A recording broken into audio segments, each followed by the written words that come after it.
Um, yeah, so I'm Matt, and what I'd like to talk a little bit about today is my experiences with collaboration. And it's a really catchy word, and we hear it all the time at work now.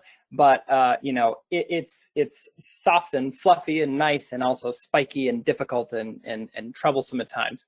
So a little bit about me. My name is Matt. Among other things, I'm a documentarian, I'm a technical writer. I work with a few different teams at my company, K15T, doing tech writing work, but also it's kind of cool. I get to talk with our users about our different apps to see what's working for them, what isn't working for them. And this is all cool because I used to actually be one of K15T's users myself. So we make special apps for Confluence that takes the Confluence wiki, turns it into a full tech writing suite. So if you're hearing tech writing and wiki and you're covering your ears, trust me, the apps change things a bit. So that's how I met the team, and now I get to talk to groups of users about this, that, or anything. It's really fun. They pay me to do like pretty much all the fun stuff that tech writers get to do, which I really, really enjoy. And one of the things I love about Confluence, one of the reasons that I chose it for my last team is because it's a whole platform built around collaboration. If you've ever used Confluence before, it's got everything that everyone loves about collaboration: collaborative editor, commenting, at mentioning, social features. It's really, really stellar at that. And I really wanted to talk a little bit about how collaboration is ultimately better, but it does present some challenges that, at least for me, were a bit unexpected. So here's what I mean. So go back in time with me a bit to Matt of the past, joining my last team, where I was sort of two different things. So first of all, I was a lone tech writer, writing in DITA using an XML editor, committing my content to a repository. And then on the side, I was our systems administrator for my software development team. So I really liked a lot of things about being a lone writer. So for example, it was just me, it was just my thoughts. And for the most part, my thoughts never contradicted themselves. There were never any disagreements between me over what I was writing. And so, that made writing pretty easy for me, right? I was also really excited about what I was working on. I was passionate about the material and what the users needed. I felt like I was in touch with the audience. I didn't need any coercion to get in there and get writing. And also, I knew every change that was made across all the documentation because I was the only one. So it was very clearly sort of the Matt show, and I liked it that way. But then, as a systems administrator, I found this tool called Confluence that was a really good solution for our internal documentation. And my team realized, because we were really struggling with collaboration issues with our DITA setup, that Confluence would be a great tool for our external documentation as well. So we switched to a collaborative writing tool. And honestly, it was really great because my teams could quickly contribute content, which was a chief complaint. In fact, especially from my subject matter experts. One of them was my product manager. He said, "You've got to get this DITA process. You've got to replace it with something. I'm wasting too much time, dealing with the PDFs or the website that you're handing me." But then, with Confluence, my subject matter experts could get in, add comments where they need to, and get out. That was just sort of a game changer for us. And then everyone had a license as well. And it was a browser-based tool, so everybody could just get in there and collaborate really quickly. So cool, great. All the great collaboration buzzwords, all the boxes checked. But also, I realized that my personal writing box, that invisible barrier that separated me from all the Luddites, all of a sudden, I shouldn't say Ludd, they were great people, but I enjoyed being alone, being the writing expert, and all of a sudden, I'm not the lone tech writer anymore. And now I get to see everybody's opinion on everything that I write, because everyone can, access it and comment on it. And also I get to see what people on my team think that documentation is valuable because they're collaborating, and what people don't, which, that's never fun to find out. And then also, just having that internal realization that people can watch me write. Like, not only can they see in the collaborative editor, like me putting words down on a page, but they can even see that iterative writing process, where sometimes it takes forever to write just a little bit. And just as with solitary creation, collaboration is an art. It really is a balance of so many things. And I really like to compare the art of collaboration with actually a piece of art that it just happens to be my favorite. So this is called The Passion of Creation, or maybe The Pains of Composition. It has a few different names. It's actually hanging in the room with me. I can see it over my monitor. But this is by Leonid Pasternak. And it's just such an inspiration and frustration to me. Like, look at how drained his inkwell is here. Look at the number of books and resources that he's pulling into this thing that he's writing, that he's creating.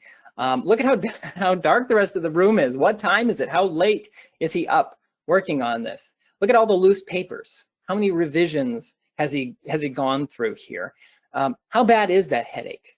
And not that I would recommend this, but how many cigarettes has he smoked through in the process of creating, writing this thing that he's composing here?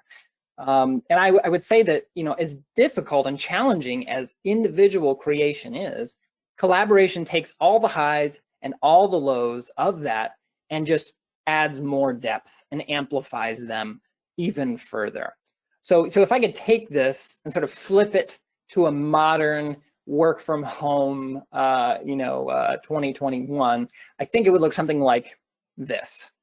So here it is, modern creation. Some things have changed, some things haven't. But one major thing is now there are other people involved in every bit of it. And even though we're working from different places, my team and I are all together in one creative space. So what I want to talk about is how we can overcome these challenges that come with collaboration and actually, I believe, create some of the best documentation we've ever written. So first, I want to talk about writing alongside a complicated spectrum of personalities, because it turns out not everybody thinks like me, and that can be challenging.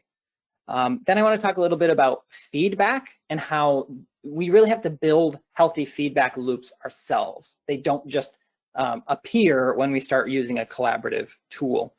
We'll talk a little bit about developing a shared motivation across our team. So just because I care about content doesn't mean everybody else does. So what are some ways that we can build that across our team?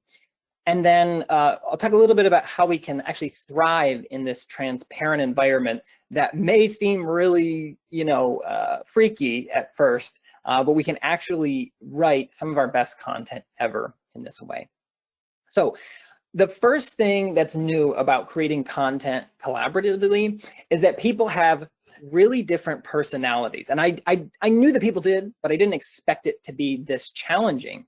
But I realized I was just used to working alone, and there's just certain ways you think about things, you say things, you do things, but people don't do things the same way. People don't think about things the same way. They don't talk the same way.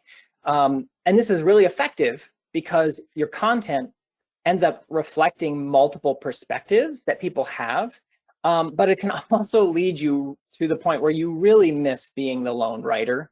And it's very frustrating that there are all these people saying, no, use this perspective. Here's my perspective. But if you have ever felt that way, or you're feeling that way today because you're collaborating with people, here are some thoughts that I have on working alongside these different personalities. So one thing to think about is the things that people focus on. Prevention focus versus promotion focus. And a really good example of this is if we jump back to 1998, which is the year that some of you joined this chapter. And NASA sent the Mars Climate Orbiter to Mars with the mission of collecting data about the atmosphere. It was a really, amazing mission because we just didn't know much about Mars at that point. And so the idea was, it would just orbit the planet, send back data. And so they, 1999, it got there and burned up, just totally, burned up with $125 million of taxpayer money along with it. So when they investigated the failure, they found out that it was about 100 kilometers too close to the planet, and it just hit the surface. There was no orbit involved. And when they finally went through and investigated, they found that it was a unit conversion issue. They were working with a third-party vendor, and somewhere in the documentation, somebody turned centimeters into inches, and that cost $125 million and years of people's time. And the administrators even said, something went wrong with our system process in the checks and balances. This was really an issue of a team that had too much focused on promotion-focused individuals. So promotion-focused people are those ones that are thinking about the big picture. We're going to Mars, right? They tend to work quickly, get very excited, maybe overly excited. They see risk as a means for success, and they assume that everything will go well, just as the team planned it. And honestly, these people are typically the ones lauded in our organizations because when their risk pays off, it pays off big. They're very successful when they are successful. What the team needed, and what that administrator mentioned, is they needed more prevention-focused individuals. So the detail thinkers, the people who work slowly, they tend to plan for the worst, and also just generally almost not, I don't want to discourage anyone, but people just don't care as much about these folks in our organizations, because if someone just was like, hey, you just turned centimeters into inches, and somebody'd be like, yeah, okay, fix that and let's go on. That success would have never been noticed, but it would have saved the team, and we would have had so much more information about Mars back in 1998. So this is a really crazy phenomenon that I did not understand, but my initial thought was, oh, well, these big thinkers, these promotion-focused people, these must have been the managers, right? They're the ones that can't concentrate on details. But it turns out, no, those were the engineers. The engineers were the ones that were thinking big. We're going to space. This is really exciting. But then they missed a unit conversion issue because, again, the team was stacked with too many people with one kind of focus. And generally, everyone feels bad, no matter what their focus is, when a failure like this occurs. So some tips that I've found is there's no one kind of focus that's better for the documentation you're writing. You really want to collaborate with individuals who focus on big picture stuff and the minute details as well, because those two perspectives will round out your content better than you can alone. And then understand what resonates with those types of focuses.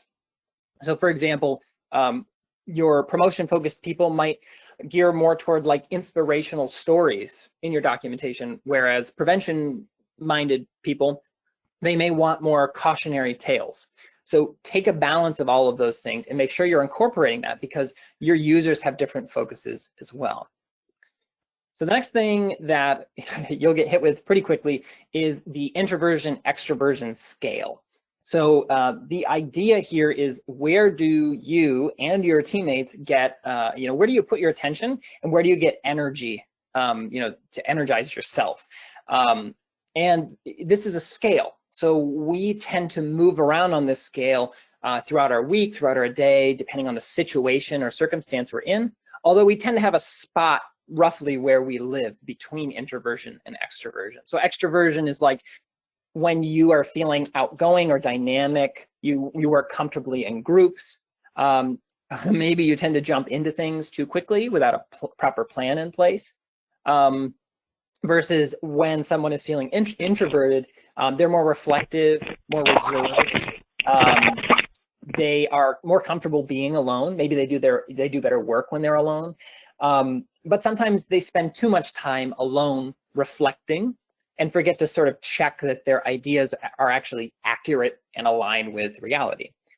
So again, everyone does a bit of both. We introvert, we extrovert, depending, right? I'm a very shy, introverted person. There can be very bold, extroverted people, or I'm a shy, extroverted person. There can be bold, introverted people as well. So don't get confused with shyness or boldness. This is just sort of something that we do. Instead, I really recommend if you can get personality tests from your teammates. Myers-Briggs is a really great one. There's DISC. There are a whole bunch of other ones. Often our organizations will pay for them, but it's really amazing when you find out where someone's focus and also their personality tends to lie on this scale. That is really helpful when we go to people for feedback. We sort of know how to approach them, how to talk to them, what we can expect back from them. And the third thing that is really, just doesn't sound fun is being leaders. So when it comes to collaboration, as I mentioned, it just doesn't happen automatically. And it doesn't happen from our managers either. We are responsible for being leaders within our team. And this can be, just frankly scary. But I really like this illustration that a friend of mine shared with me. This is called the leadership team. And the tree part of the leadership tree, this is what we generally think of when we think of like a manager or a leader, right? They communicate really well, they're persuasive, that they can pursue the vision, they think strategically, etc. Right? And often I would say, well then I'm not a leader, I'm good. But what it turns out, there's really some core parts that every leader has and that we need to have as good collaborators. If we get to the root of things, there's three sort of key things. And within that inwardly sound area, there's a component of self-awareness that we need to pursue. So that is, I'm Matt, I know my strengths, my temperament type, the way I like to work, the way I like to communicate. And settling that within myself and knowing that enables me to see the strengths of others rather than struggling with my own value in the organization. And I can be a leader because then I can focus on other people and draw from their strengths rather than trying to force Matt into every equation, which does, that just doesn't work with collaboration. Within the others focused area, there's sort of two components that are really important for us. One is the component of humility, having an accurate or sane estimation of our strengths and abilities, knowing that we're better as part of a team, and focusing on leaning on other people's strengths rather than bringing them in when we absolutely have to. And another focus for us within that others focused area is the component of being curious questioning. The best tech writers are good at asking leading questions that get people to think outside the box. You're probably really good at this already, so maybe I'm preaching to the choir, but that is an essential part of leadership. If you are able to be in a room with a bunch of people and get them to think differently and write differently and give you feedback beyond what they would maybe naturally share, that's a huge part of being a leader, and it's essential that we're leaders within our team to collaborate well with them. Later on, so now that we're working with many different types of people, we're going to start getting a lot of feedback. And while different types of people are really great for creating good content, different types of feedback aren't. And this can tend to be the time when you're thinking, oh, great, now everyone has an opinion, just what I didn't really want. But trust me, we can build really healthy feedback loops here. And sort of here's how this works. Again, it starts with us. It's not our managers. It's not even the tools that we're using. It's us. We have to build an open dialogue with our team, letting them know, hey, I'm ready to collaborate. I trust you all. I trust your opinions. I need you to give me feedback on my work. And that requires a lot of honesty that you can't build overnight. It definitely takes time. Especially if someone on the team or even you were hurt in the past by opening yourself up for feedback from colleagues and they give you nothing but, sort of hurtful feedback, or worse, based your job performance on, something that you shared that maybe you're struggling with or that you need improvement on.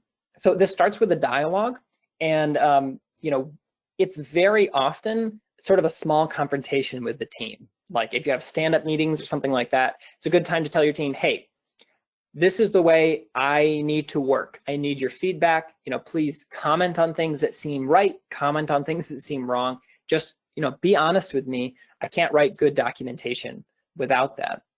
And unfortunately, we can't demand that from them in return, that they'll be open to our feedback, but often with our expression of that need, and also our ability to model it, which I'll talk about later, people tend to open up for feedback from you as well, which is really when collaboration is truly happening. Another really important thing to understand is there are different types of feedback and not all are welcome. So as we collaborate, we'll find that tools make it very easy, right? If you're working in a collaborative editor, like you'll see in Confluence or Word Online or Google Docs or Apple Pages, lots of different examples, it's very easy to just put text on, just share your thoughts. But it's also very easy to become a troll, right? And just give really bad feedback. And also, people only incorporate 30% of the feedback they're given. So it's really important that we make the feedback that we give count. So there are different types of feedback. And the first one that you may encounter is positive feedback. And this is feedback where you only focus on good things that you're seeing. So that might be, this sentence is great, or keep up the good work, champ. These are great as sort of like a shot in the arm. They're encouraging, but they don't tell people how to improve. That gives them that immediate like, oh, great. Okay, I'm going to keep doing what I'm doing then, which might be needed sometimes, but not the best kind of feedback you can give. The next kind you might run into, which is definitely what you want to avoid, is destructive feedback or negative feedback, which is often what people will go to if they see someone, doing something like an anti-pattern or something where they just like, hey, you need to stop doing this. We might also use this when we're not really thinking of our teammates first, but these can be types of feedback like, I can't understand anything you've written here, or your content review was useless to me. This is just not useful feedback. Not only does it just sort of hurt the people that you give it to and sort of just tear them apart, but also it gives no indication on how you can improve. It's just like, you did bad, and I'm not going to tell you how you can do better. So avoid destructive, negative feedback as much as you possibly can. The final kind that is highly recommended is constructive feedback. So this is a really difficult kind of feedback to give because you focus on the good things, kind of like with positive feedback, but then also the tips for making it better. So some examples of that would be like, I like the tone of your sentence, consider shortening it. Or it was great that you reviewed my content, but it was too late in the writing process for me to incorporate those changes you suggested. So these are always useful. It makes people feel like they did a good job. Plus, it makes them feel like they can be better. And then it gives them a direct thing they can do to be better the next time. Constructive feedback, I can't emphasize it enough. And one of the ways you can emphasize it on your team is by modeling it. Again, I will say it, it's not your manager's job, it's yours. Teach your team how to give good feedback by helping create a safe environment. Figure out the times and ways your teammates like to get feedback or give feedback. Some really like inline comments in Confluence. Some really like a sit-down meeting where we just pour over a piece of published documentation and really just figure out how we can make it better. And then balance your feedback. Understand where a teammate might need just that straight up positive feedback on something, and where do they need some feedback that will encourage them to improve a little more.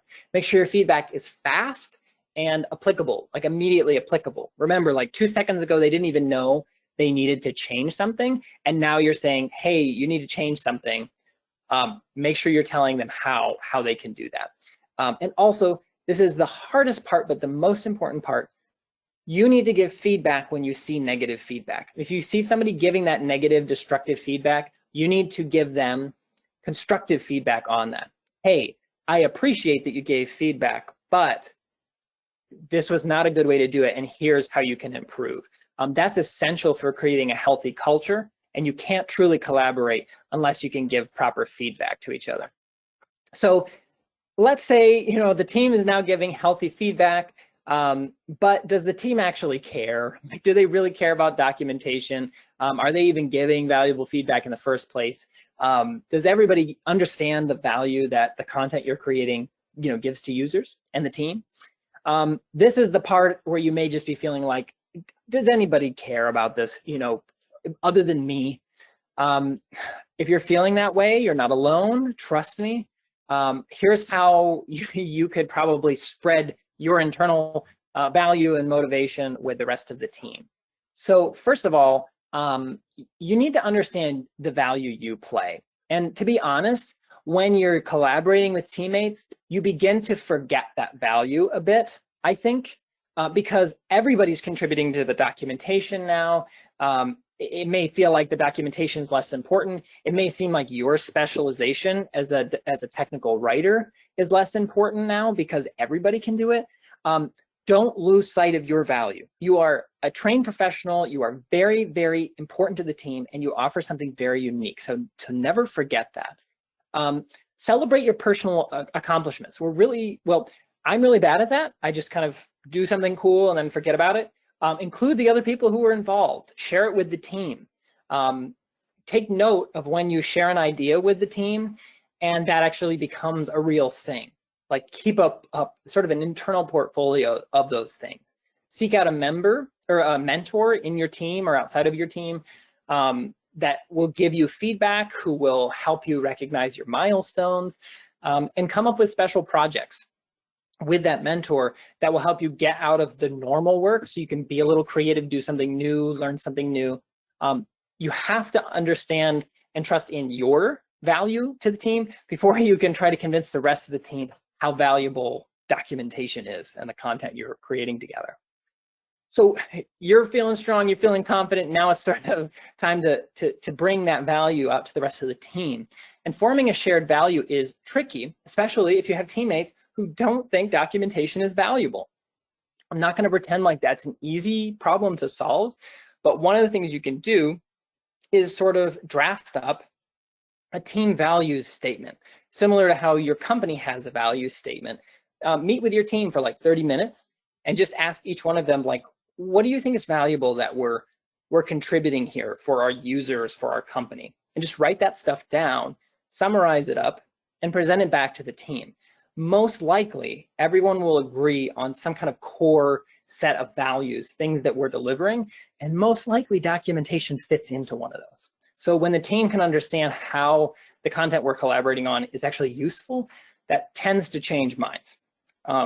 Let me know if that works for you, because it's a tricky problem.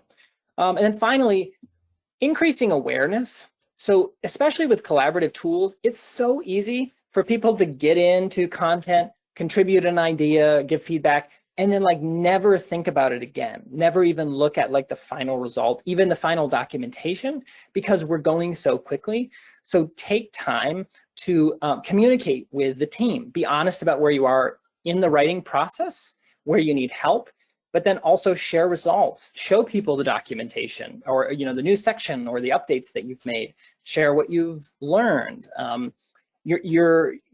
You can share with teams outside of your team, have sort of a cross collaboration with other technical writers or content nerds as well, and find ways that you can share even outside of conversations and meetings. So for example, at K15T, we use the blog feature in Confluence, which is a really great way for writing internal blogs. So anybody at the company who cares about what I'm doing can read about it.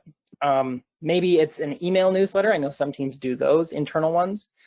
Maybe it's just a meeting of other people who do stuff that you do. Get creative, but find an easy way to share that stuff.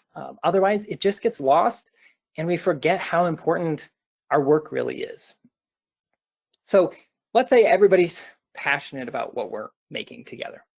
How do we share the creation process with other people though? Like, if we just get down to it, being open and honest with yourself when you're making something is really, really scary. And then you're trying to bring other people into that process and collaborating with them on such a intimate experience. And you might have the feeling like people can really watch me work. I'm having enough trouble watching myself work some days. But here's how I found we can really thrive in transparency. So first off, writing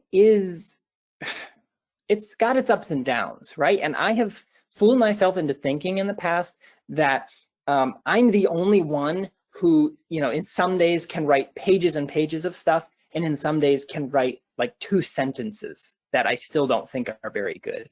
And I tricked myself into thinking that everybody else on my team, they're really good. They're like robots, and you give them 8 hours and they will consistently deliver, 8 hours of quality work. But as it turns out, writing is a messy process.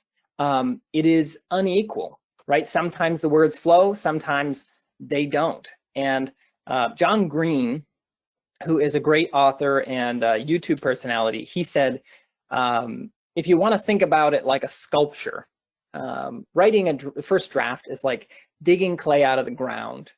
And revision is when you actually take that clay to build something you like. And that's really what writing is. You just have this ugly lump of clay and you're just constantly molding and remolding and tearing it apart and putting it back together. That's what writing is. And as it turns out, that's what everybody else on our team is doing as well. Coding takes time, product planning takes time, product marketing takes time. So the most important thing we can, or a very important thing we can do, is be honest with everyone about how creation works and how difficult writing is sometimes.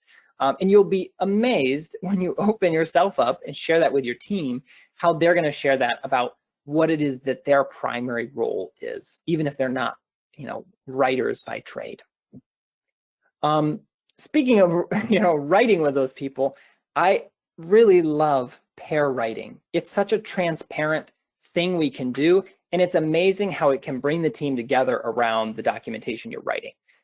It's a process of writing together, just like a code review. It's 2 people who are authoring content together, and it's something you do in a collaborative editor, most likely, or you're sitting together looking at one document, but we're not really doing much of that these days. So the process tends to come up in 2 different instances. So the first times I tend to see it is in a proactive situation. So you're going to write about a new feature that you don't have much experience with. So you would reach out to your subject matter expert and say, hey, I want to just sit down and write a first draft with you. It should only take an hour. You'll have all the details that I need. It's amazing how much time that can save, especially when you're not familiar with the subject that you're documenting. The second case is when you're trying to be reactive. So maybe you've sent out a first draft for review and you're getting a lot of confused questions back, people wondering, why don't I understand this? I feel like something's missing here. That's a good time to put on the brakes and sit down and do some pair writing with your subject matter expert. They might point out like, hey, you missed something really important, here it is. Again, both of these situations, it may feel like you're wasting time because you're involving them rather than just bringing them in for review, but it tends to save a lot of time in that review process later because you're getting the facts straight just as soon as possible. So be sure you give people a background when you're going into these sessions to let them know, hey, here's my goals, here's what I'm intending to do. Otherwise, you can spend hours and hours looking at a blank piece of paper, right, and working on it. And then finally, I really stress that transparency is not having Big Brother watching everything you do. I've worked at companies like that, where if I were to be transparent, that would be essentially like me opening myself up for, terrible feedback, or worse, fear for my job, because people just can't handle it when you say like, something is really hard for me.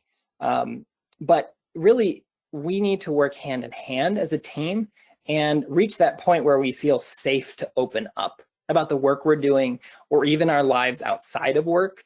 I know some people have said like really successful teams feel more like families. I don't know. I mean, you can't fire a person in your family, but really, I really liked Mike Robbins, who wrote Bring Your Whole Self to Work. He said that it's really more about getting people to the place where they feel comfortable to make that choice, whether they do want to share, hey, this is a thing I'm struggling with what I'm writing right now, or at home, right? We all are struggling with more things at home than we ever have before. And work and home are just clashing together. But we have to get to that point with our team to be able to truly collaborate with each other. And that can be really hard. It takes time, but our writing gets better as we work more hand in hand to create something for our diverse user base.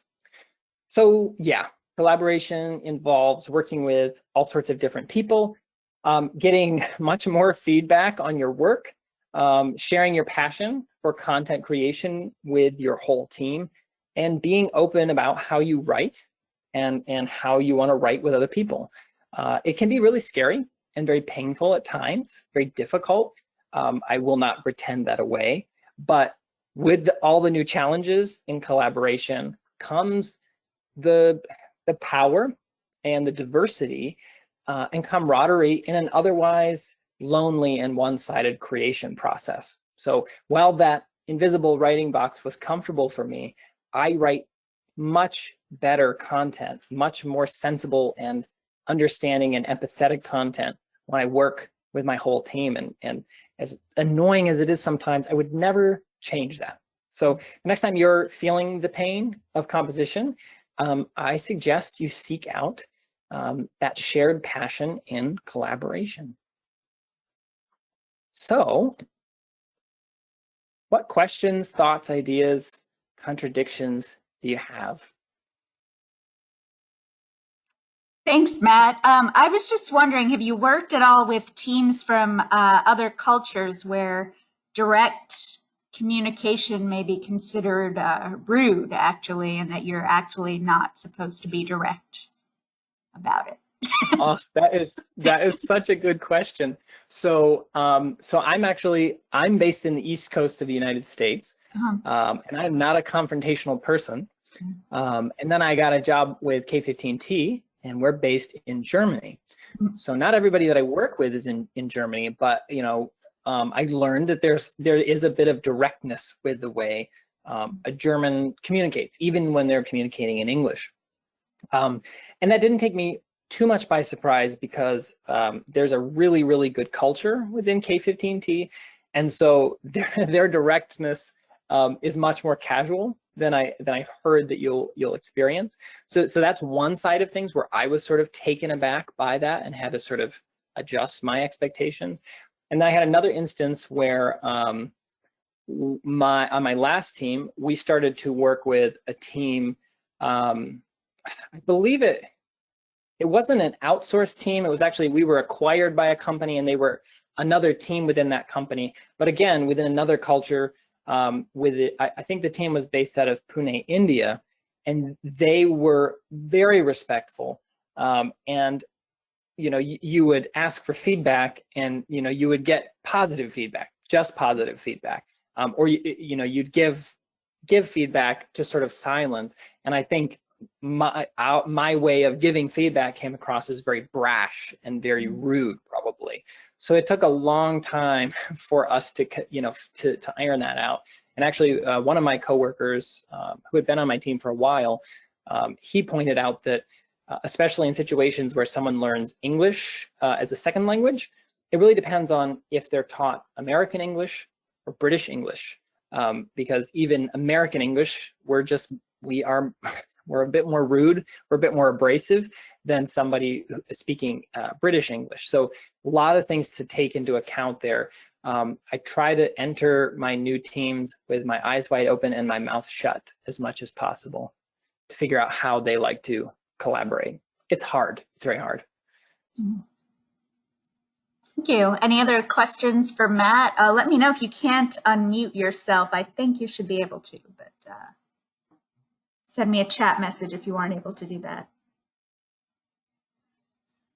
Yeah, I guess my thought was this was sort of a breakthrough for me. Was I was thinking about, like, I'm on a small team, and just like there's only 2 writers on my team, so I was, when Matt was talking about all this, just thinking about how as writers we bring value, and that's something I'm going to reflect on after this session. It's like, how do we bring value, but also talk to my other team members who are maybe not writers? Like, how do I bring value to your position? So I thought that was a good insight. Yeah, we are the worst salespeople ever in selling like what we do internally. In fact, the STC just worked with someone in academia. I want to say like the University of Minnesota or something. He did a really amazing study on the view that organizations have on technical communication and the value, like the perceived value. And like he just points out that many organizations still don't even think technical communication is a legitimate role or trade. And he talks about, like, there's a lot of teams who don't even know what it is, or especially in newer companies, maybe they do know what it is, but they're just like, hey, we hire highly skilled individuals. You know, we have a marketing writer, so they can also do technical writing. Now, I believe that's true. I think a marketing writer can do tech writing, but there's very little value given by leaders for this role that they think just isn't needed.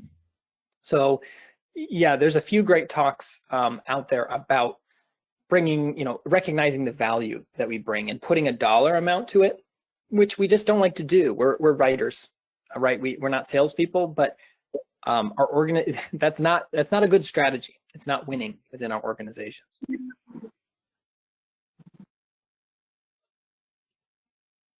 So this is Yvonne Reed-Sanchez. So I teach technical communication, and this semester I'm teaching engineers technical communication, or future engineers technical communication. And so it's interesting. The course that I'm teaching was designed by another professor, or another academic, and the class, half of it is about giving feedback, so peer reviews, giving critiques. And one of the things that we teach in the course is that these engineers need to learn how to give action. We call it actionable feedback, because you're calling it, you called it constructive feedback. We don't even call it constructive feedback. We call it actionable feedback, because when you're in a work environment, if you just give feedback like, I don't like the color blue, that is not helpful. If you said, okay, blue is not one of the colors in the branding standards, please use one of the colors in the branding standards, that's actionable feedback. And so we teach the students what the difference is, and so how one type of feedback adds value and is going to hopefully involve an action, and the other is mostly an opinion. If you say, I don't like blue, that's an opinion. It's not feedback in the sense that someone can take action. So half of the class, again, is about teaching these engineers, because who are going to be collaborating on lots of design documents, lots of requirements documents, they might even write a journal article. So they have to get accustomed to providing actionable feedback. So again, if you're not recommending or providing an action to someone, then what really does that feedback provide in regard to value? I love that. That's definitely a better name for it. And honestly, my opinion would be that every student rolling through the school should take that class, because essentially giving feedback, having an original thought, and then giving feedback on other original thoughts is just like the building block of working in a team. That's an incredible value for them. I hope your students recognize that, and they are feedback champions when they graduate.